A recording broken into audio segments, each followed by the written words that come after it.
and I already told Nicole my voice is, as I get older, I can't do as many of these as I used to. So I'm going to use this and may help you out a little bit, although we'll see if I can juggle both these. But, well, I do appreciate the invitation to come back. I don't remember the first time that I came out here, mid-2000s, Craig? But I always enjoy coming out. It's a good conference if you don't know it yourself. And I always enjoy sitting in on other sessions while I'm out here and taking selfish advantage of being able to hear speakers and topics that I don't always get a chance to. So I enjoy the opportunity to learn myself. So I do appreciate it. And what I want to do today is to share with you some of the experiences we've had with consumer drones and using them for crop work. How many here don't have a drone, period? How many of you have a drone but honestly aren't doing much with it? Well, and those of you that are doing something serious with it, this may be a snoozer for you, but for the rest of you, hopefully it'll give you a little better idea of why some of us get excited with this technology, and so we'll move into it. I do apologize for the cheesy abstract that I submitted that promised you all sorts of acronyms, and then I realized you probably don't want to hear what all those mean. So let's just focus on a few key ones that you hear all the time, and sometimes you may not know, but clearly the one you hear most about is UAV, and that is simply the unmanned aerial vehicle, which is simply the drone itself, just the aircraft. The other term you hear almost synonymously with UAVs is sUAS. That refers to the whole system. So the UAV, the batteries, the carrying case, the extra props, the remote controller, your smart device, it's the whole system. And so what the government is what FAA is regulating is the system. And so you'll see sUAS used a lot there. And of course, FAA is the Federal Aviation Administration, and because we are flying in national airspace, we are governed by FAA, which is sort of a novel experience when you've grown up all your life never really looking up and realizing what's up there. But it is quite a complex airspace that we're dealing with. And so then the other thing that you'll often hear spoken of is Part 107. Part 107 refers to the congressional act that was passed with all the rules and regulations that FAA requires us to abide by. So sometimes we refer to Part 107 pilots, or we talk about Part 107 this, Part 107 that. It simply refers to the congressional act.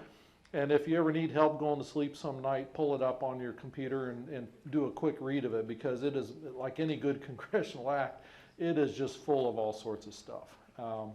And it really is comprehensive. It was revised a little over a year ago by Congress, and to add in a few things, including the eventual need for users to pass some sort of test, which to my knowledge has not yet been implemented. But they revised a few things like that, and when they reenacted it last year.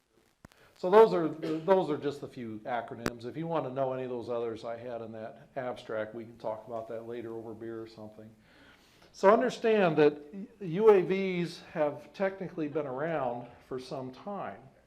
And one of the first examples of unmanned aerial vehicles was during World War I with the use of homing pigeons with small cameras attached to them. And so this is a reportedly from 1913, somewhere in Europe, of a homing pigeon. And it has a small camera mounted on a breastplate that would take one picture at a time. And then it'd have to return home and replace the film and go back up. And it was a delayed timer that the best I can find on descriptions, that is a pneumatic timer, that the way that they describe it is that they sort of inflated it before they let the bird go. And then it was on a sort of a delayed release of that air. And so at some point, as that air pressure would decrease, it would just snap a picture. Well, you can imagine how precise that was as to where the bird was when it took the picture and where it was aimed and everything else. But on the web, of course, you can find anything on the web, right? But you can find the blueprints and the patents and everything for this device. It's pretty cool stuff. This UAV flew on its own power in contrast to the batteries that most of us are dealing with our UAVs. So technically, these could fly all day. And they were reported to be pretty tolerant of weather conditions during flight, which is attractive considering that most of the drones I have, if you get a little drop of rain on them, you know, you got to worry about everything. Images were stored on film. And for some of you youngsters in the room, cameras used to store images on film through a fairly complex process, and then the film had to be taken down to your drugstore, and maybe, what, a couple days later you come back and pick up your photos. And so indeed, you know, these had to be developed into photos after it returned home. There was certainly no live view as they were flying over the battlefield. They were reportedly quite tolerant of explosions, which I found to be a sort of an interesting comment to be made about them, but apparently they were. Now you can imagine the ability to control the position, the orientation, and the speed of these UAVs was somewhat limited from the ground. And their return to home function was not completely predictable on the battlefield. However, what is, do you know why homing pigeons come home? Well, maybe not why, but do you know what they come home to? They come home to where they were raised. And they're called dovecotes, apparently. And so somebody in the military got smart during the early parts of World War I and said, well, maybe we could develop mobile dovecotes. And that way on the battlefield, they would return to that mobile home instead of going, you know, all the way back to Paris or somewhere after they did it. But it's interesting that the desire to look at things from above and to do it without human beings involved occurred so many years ago. Now, during the Civil War, there was a lot of use made of hot air balloons with people in them, with cameras, and is it Thomas Brady? Was that the photographer? Brady was his last name. The famous black and white photographer of the Civil War. But apparently he had quite a few of those. Now, compare that to more modern UAVs. And let me actually find a good spot to stop this. Oops, I didn't want to do that. I'm sorry. I'll bear with this technology. Should have stuck with the bird.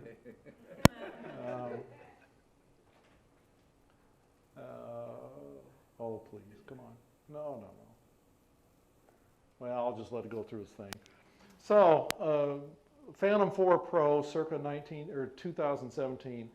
Remote controlled aircraft, battery powered, 4 propellers, so a quadcopter. These things are amazingly easy to fly.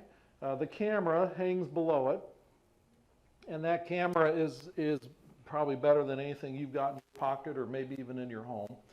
It'll shoot still photos, it'll capture 4K video. It's stored on a memory card inside the body of the aircraft. You can fly these things manually, literally just casually flying them around, or you can set them on pre-planned flight plans to fly on their own. These things are amazingly easy to fly. And I think that was probably the first surprise I had when I finally got my hands on one.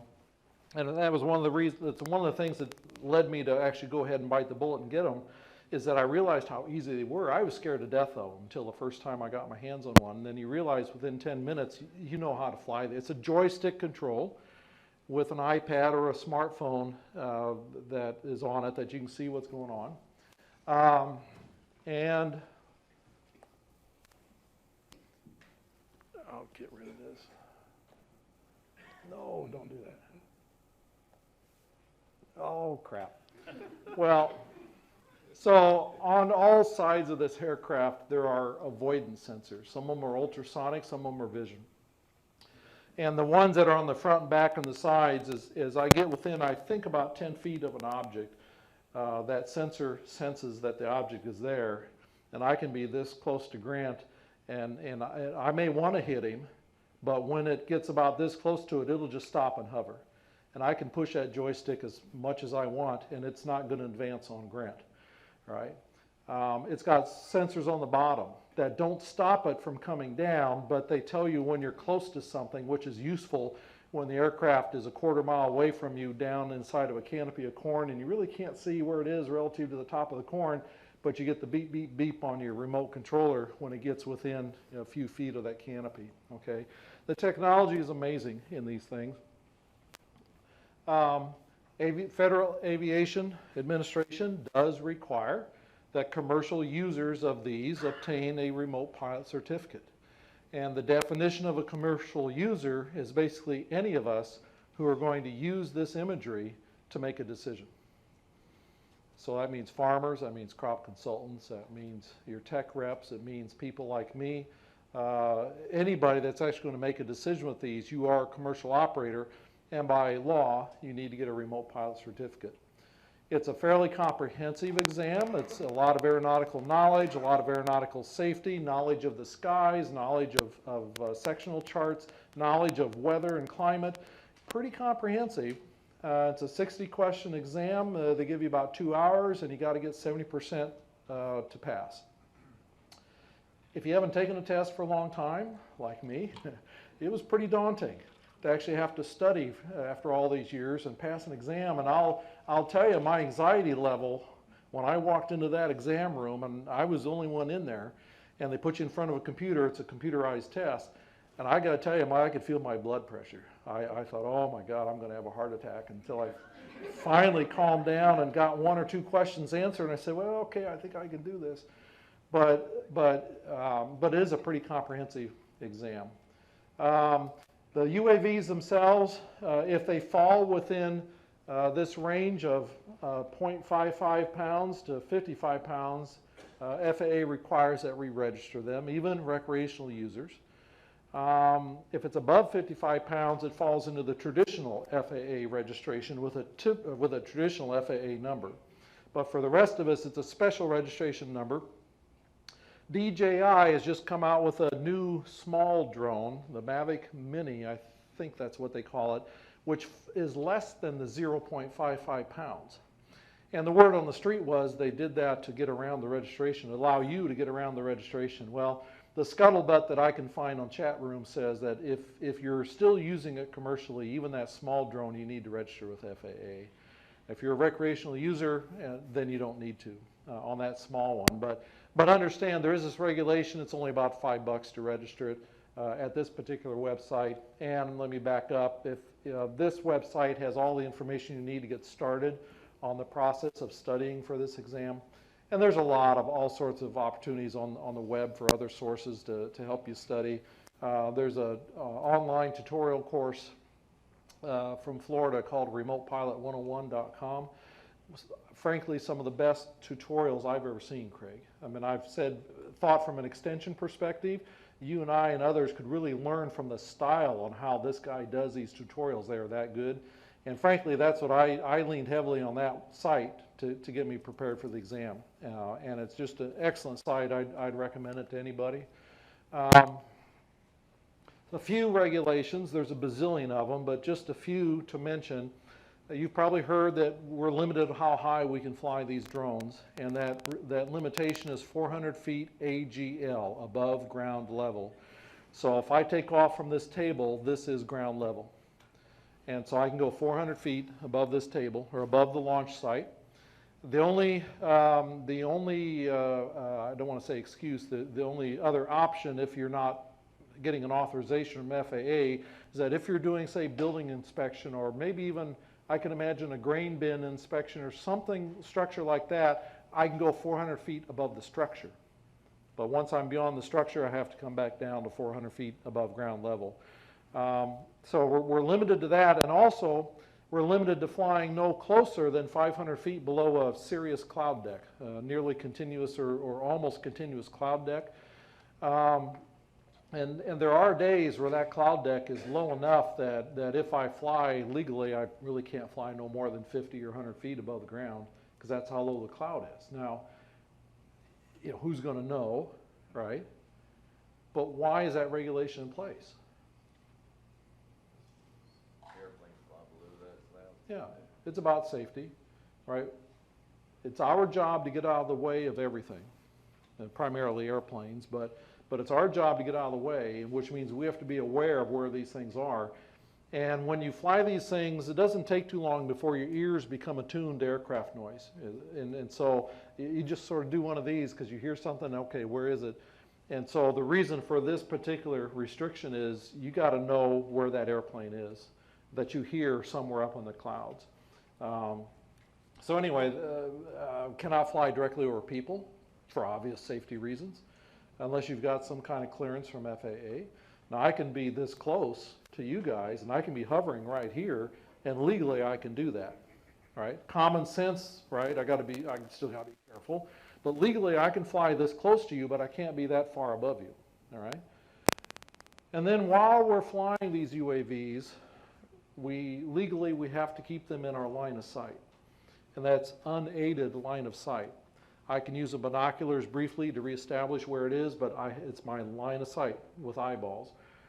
And the primary reason for that, again, is safety, pure and simple. When I'm flying at 400 feet, and I may be a quarter mile away or a half mile away, and I'm desperately trying to keep that thing in my line of sight, and I hear the airplane, and it's somewhere off in maybe that corner, I have to know right now where my bird is. And I got to know by seeing it, okay, it's in that corner, I hear it over here. Either me or my visual observer is now going to try and find that other airplane. And with sometimes literally in less than a minute, we've got to make a decision. Do we stop the autonomous flight in particular? Because that's where the bird is flying on its own. And I got to make a decision real fast. Okay, am I out of the airplane's way, or do I need to stop it and bring it straight down? What do I got to do? And let me tell you, when you're near a military proving ground and those jets come roaring over, literally out of nowhere, you don't even have a fraction of a second. I mean, you talk about wetting your pants. I mean, that gets scary really quick. Crop dusters are just as bad in many cases, okay? So it's all about maintaining situational awareness, right? Because when that airplane comes over, I get out of its way, it doesn't get out of the way for me. All right, and that's pure and simple. It's our job to get out of the way of everybody. The other thing is when you're in say an 80-acre field, let's say there's a tree line on the far side or somewhere, if you're flying manually in particular, you got to really have a good eye on that bird not to hit the trees, not to hit the cell phone tower, not to do this. You have to maintain that situational awareness. So much of taking the exam, so much of it is about safety and responsibility. And that's why I personally think everybody should take this same comprehensive exam, and maybe in particular the recreational users, because they're the ones that I think that are giving drones a bad eye with all the stories we hear about commercial airports and all this and that, okay? So maintaining this situational awareness can be challenging. I've already mentioned the crop dusters, and a year ago I realized, oh crap, those same airplanes are flying on cover crop seed, in August and September. So now I got to worry about them almost all summer. If I'm flying close to small airports, you got to be careful on, are you in the approach to these airports? Because at these small airports, they tend to come in pretty low as they finish. And then the mom and pops that are out on their weekend flights with their little Cessnas, sometimes they're just lazing around, flying at 200 or 300 feet or 400 feet. And you just have to be aware of them. And so again, when you hear that airplane in the distance, I pulled into this field to fly one of our cooperators, and lo and behold, out of nowhere comes the fungicide applicator. It was in a neighbor's field, but you know how they swing out over fields, right? If I'd have not known he was in the vicinity, and if I'd have put mine up in the air before I realized this one was around, again, when they come roaring out of those fields, if we'd have been at the wrong place at the wrong time, there's no way I could have brought mine down fast enough. So again, it's all about situational awareness. We can't fly these things just anywhere, and you've probably heard that. Unless we're authorized by FAA, we cannot fly in airspace of airports and some certain other airspaces. There, military in particular, there are some restricted airspaces. These are all identified on the roadmap of the sky, which is the aeronautical charts. And this is an example in the background. All the circles you see are regulated airspaces around various airports. And a lot of the test is about reading these road maps of the sky. Skyvector.com is probably the best website I have found. It literally has the aeronautical charts, and you can zoom in pretty good. You can do screenshots and take them with you to the field, but they are the official air charts that you get at Skyvector. There's an app for your smartphone called AirMap that'll show you the same thing, and it'll put your GPS point, as to where you are right there. And then in Indiana, our Department of Transportation actually has paper road maps, foldable road maps of these sectional charts. And I don't know if other states do that, but I keep one of these in the glove box of my pickup in case I don't have access to the web when I'm out somewhere and I want to bring up an aeronautical chart. So understand, part of the exam. And I just picked up a little bit here locally. I flew into Salisbury last evening. Salisbury is sort of interesting because it actually has 3 types of regulated airspace. There's a dashed blue line around the airport that you can maybe barely make out in the back. That tells me that it's a Class E, or Echo, airspace. And Class E, Class D. Yeah, Class D airspace, and Class D starts at the surface. And when you go to the legends of the aeronautical chart, it's a Class D airport, regulated airspace from 7 in the morning till 11:30 at night. So during daylight hours, basically, I cannot fly into that airspace because it starts at the ground and goes up. I cannot fly into it. You can imagine why at Salisbury, right? The first flight leaves at 7, and the last one, well, last night we got in at 10. I don't know if there were any more. I got the sense there were no more coming in after us. Right. After 11:30, it becomes a Class E airspace.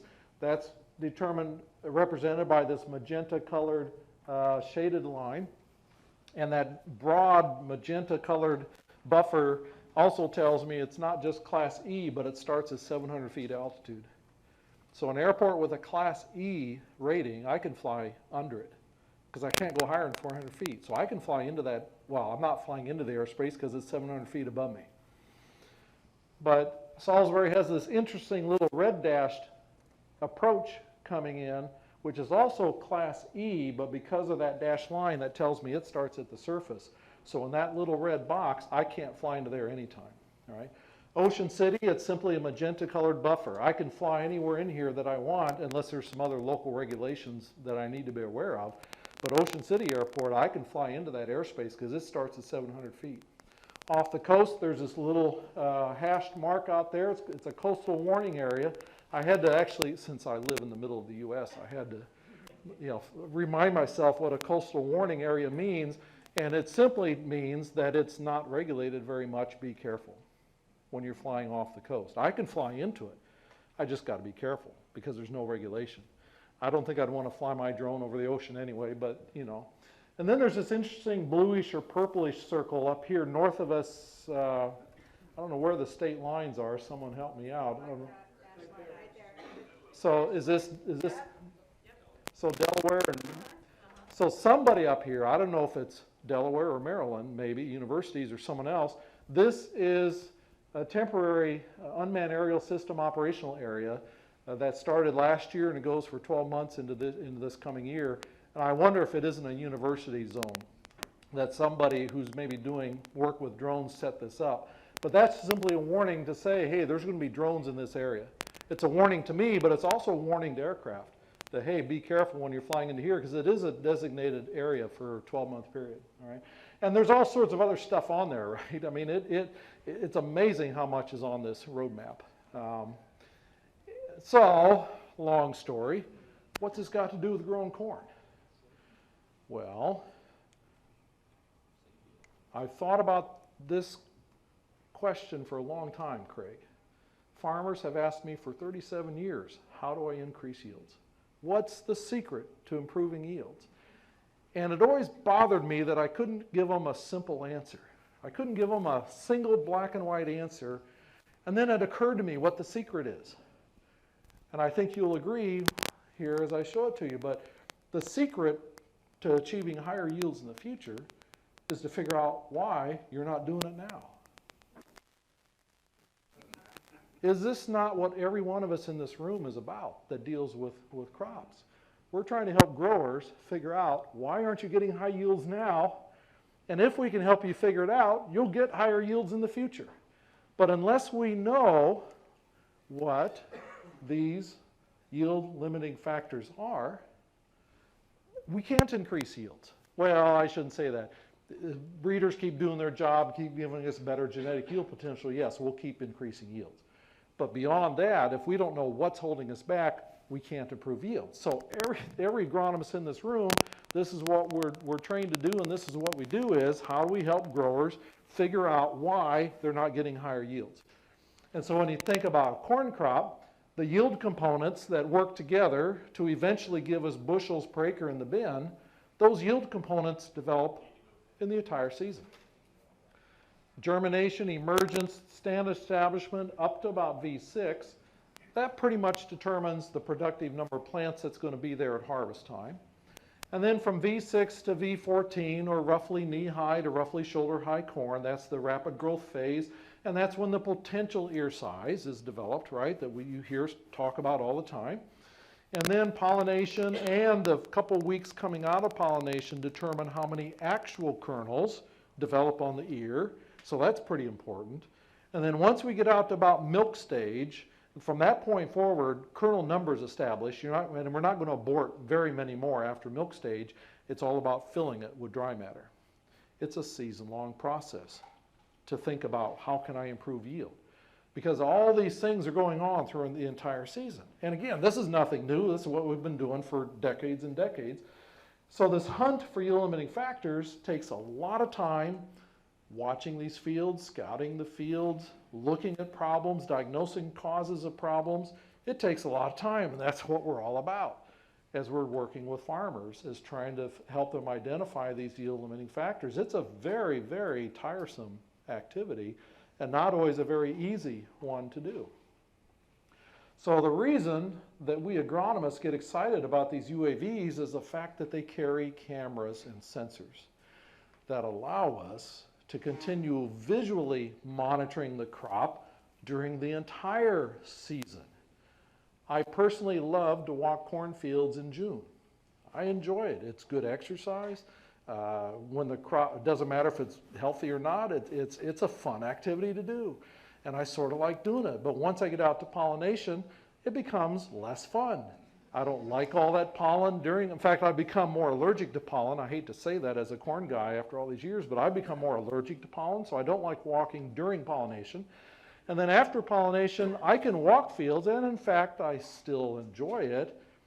But at least with corn, when you're in full-size corn, and you're looking, we can see problems, right? We can see the nitrogen deficiency, we can see the disease, but what we can't get a good feel on is the breadth of the field. Say again? You can't see outside of where you are at that point. And you could take notes, right, and say, well, okay, I started here and I knew I'd walk this kind, but we really can't see the extent in the field or patterns sometimes. And for years, I always dreamed of, man, I would love to have my own airplane so that I could get up and fly that field all summer long with a camera hanging out the window taking pictures. And of course, I didn't have an airplane nor the nerve to hang out the window taking photos. But now, in fact, I don't know how long drones have even been around now. It's sort of like the internet. You know, it's hard to imagine life without it or without cell phones. But now we've got affordable tools that allow us to continue visually monitoring the crop. And that's one of the things I am so excited about with these UAVs. So here's a balloon from Civil War, in case you wanted to see one of those. That was used during the Civil War. But aerial reconnaissance allows us, well, let me just say, the best thing about UAVs is the simplest thing we can do with them, and that is to use them to look for problems. Not to go off to the deep end with multispectral this and that with 14,000, 20,000 birds, or dollar birds, but to spot problems, and spot problems earlier in the season than we sometimes do. And if you think about crop diagnostics, the sooner we can get to a problem or identify that the problem's there and get to it, the more likely we're going to diagnose the cause, because the symptoms are still fresh, and we use symptoms a lot, right, to diagnose causes, and a lot of the signs and evidence are fresh, which also helps us identify causes of problems. And we can still do leaf tissue sampling, we can still do soil sampling. There's a lot of things we can do if we can get to the field as soon as we know there's a problem. What I've hated the worst for all these years is to get that phone call from the farmer in October from the combine saying, hey, I've got low yields in this area of the field, what do you think it is? I don't have a clue. I have no clue. You should have called me back in June or July. So one of the neatest things about this kind of technology, and I shouldn't maybe restrict it to UAVs, but fixed aircraft imagery, satellite imagery, it sort of all does fall into the same thing. But UAVs, in my opinion, are a little more flexible. And if we can identify problems earlier in the season, sometimes it allows us to actually take care of the problem yet that season for things like nitrogen deficiency, maybe disease development. And so the sooner we can spot there's a problem, sometimes we can actually get in there and do something about it. And drones help us do that a little more efficiently. And then sometimes with a drone or with any aerial imagery, we can spot patterns in the field that sometimes helps us in the diagnostic process. In particular, helps us identify whether it's maybe man-made in terms of a pattern, or whether it's soil-based, based on a pattern. But by being able to see it from the air, it helps that diagnostic thought process. And as I've already said, it simplifies keeping an eye on these crops later into the season when they're harder to walk or when we can't see beyond where we are. And so this is one of the simplest things we can do with the technology. And in fact, it's so simple, it's almost insulting. And yet, the payback may be best for this kind of use of these technologies, at least in the short term. So again, we can fly these things manually and understand, as I said, these are remote controlled devices with joysticks, but they also have a smart device attached to it that's communicating to the aircraft.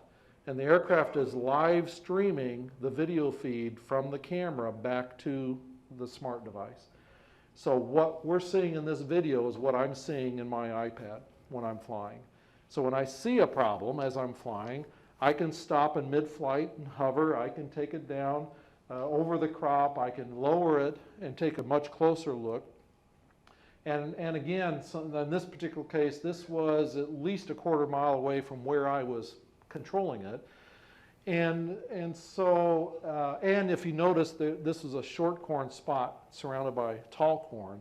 So as I began to bring it down, frankly, I sort of lost visual line of sight. And I was relying on these ultrasonic sensors on the underbody of that aircraft, so that when I got close enough that I began to see prop wash and the beeping was coming at me, I knew I'd better be careful. All right, again, it won't stop coming down. I could take it on down and it turns into a lawnmower really quick. But because of those, I feel a lot more safe doing it. But I can quickly go through a field, quickly go through an 80-acre field, and get this kind of casual kind of scouting without going to the autonomous kind of flights that I'll talk about next.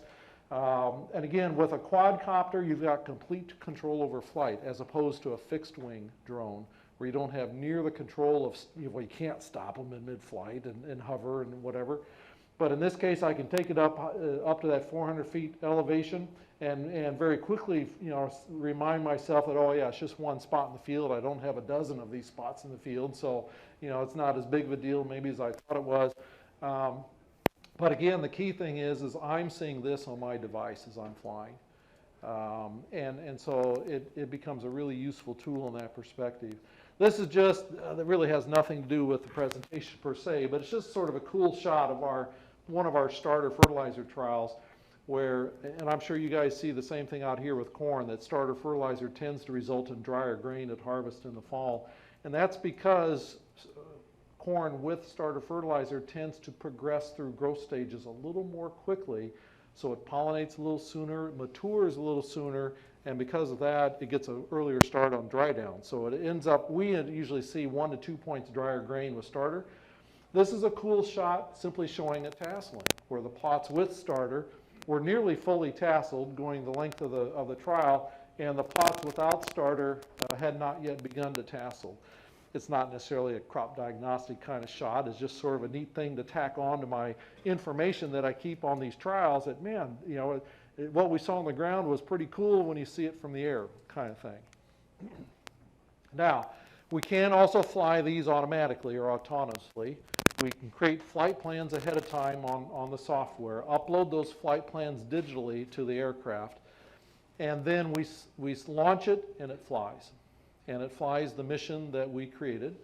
And it'll automatically capture hundreds of images across the field. It flies typically in a serpentine path, capturing about one image every second.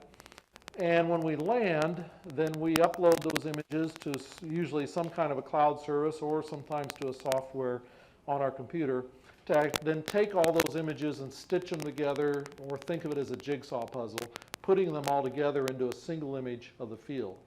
Now, on this kind of a mission, the camera's pointed literally straight down, so you're not looking at an angle, you're looking straight down, and you are getting eventually a picture of the whole field. We overlap the flight legs intentionally to make sure that all those neighboring images have a lot of overlap. That helps the stitching process.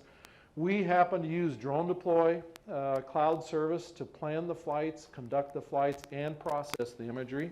I'm not here to endorse them, but I'll say they've probably got one of the easiest user interfaces in terms of being intuitive to use. And in that sense, we're really happy with them. But we also use other programs not of our own, that we purchased, like PICs 4D. And well, my grad students use that. I haven't figured out how to use that thing yet. But nevertheless, there are software packages you can buy yourself to do your own stitching if you so desire, and if you have enough money to do it. Here's an example of about a 70-acre field.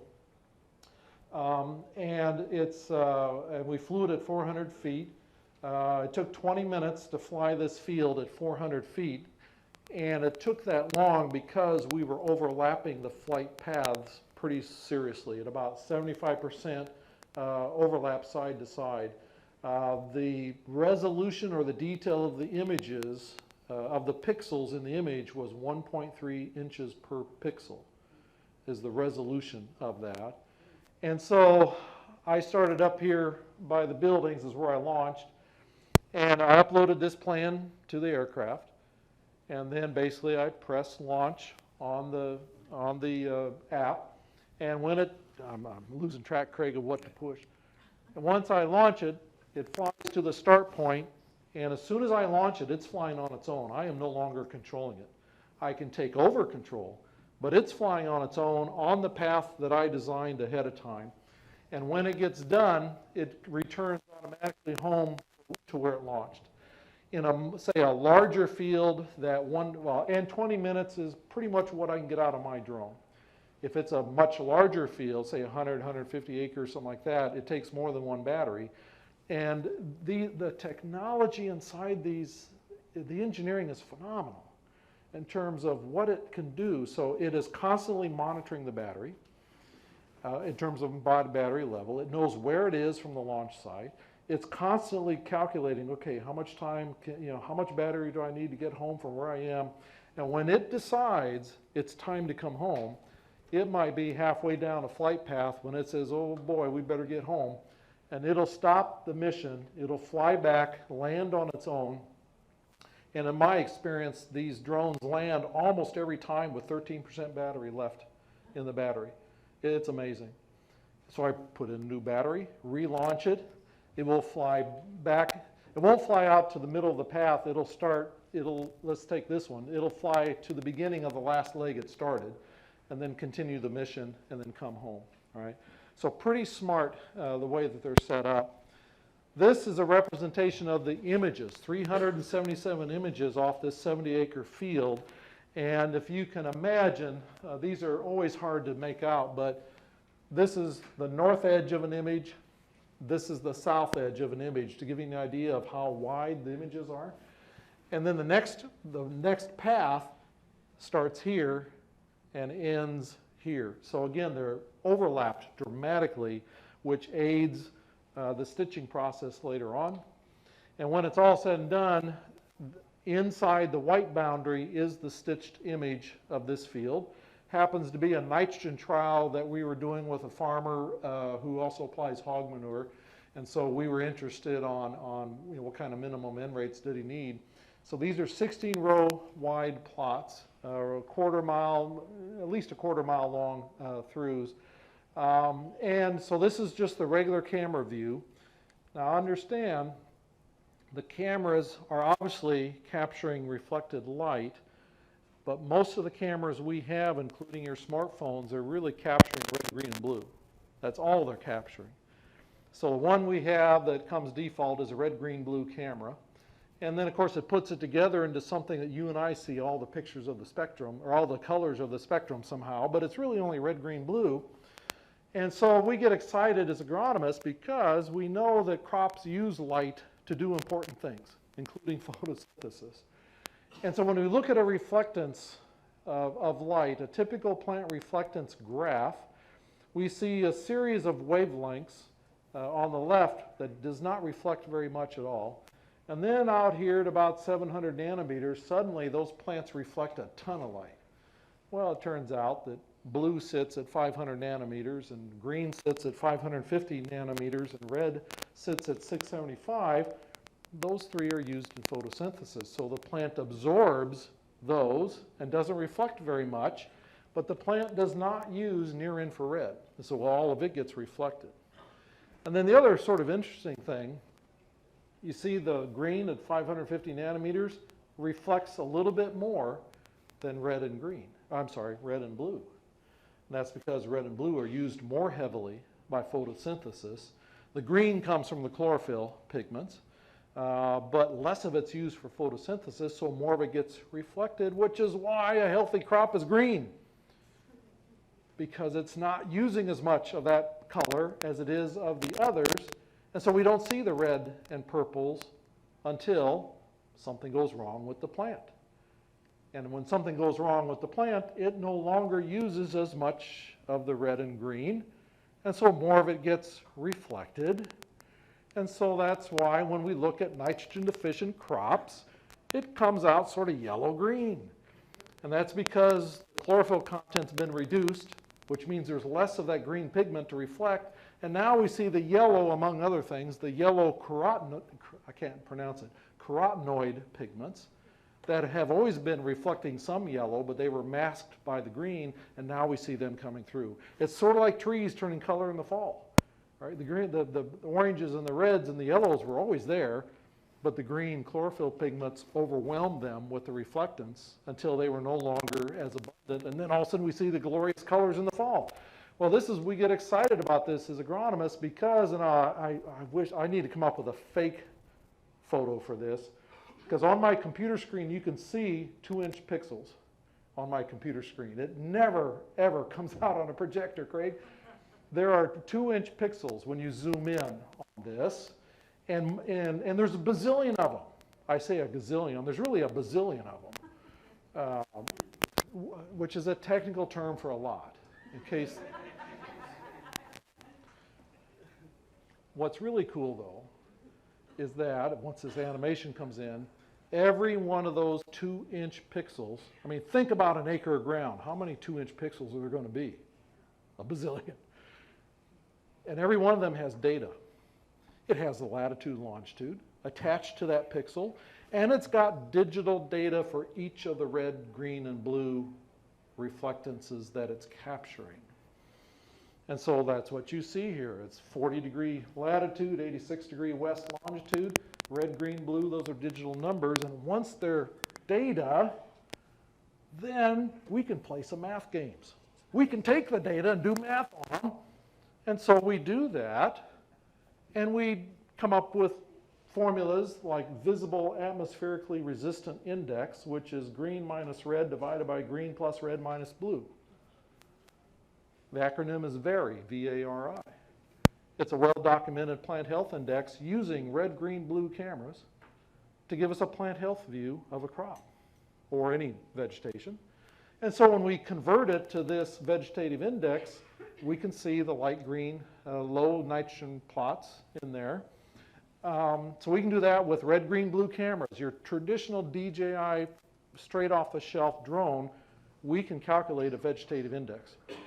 Now the question is it as good as something we can get from a camera that's been modified to capture infrared? And in this case, we replace the blue filter with infrared, so we capture red, green, and infrared.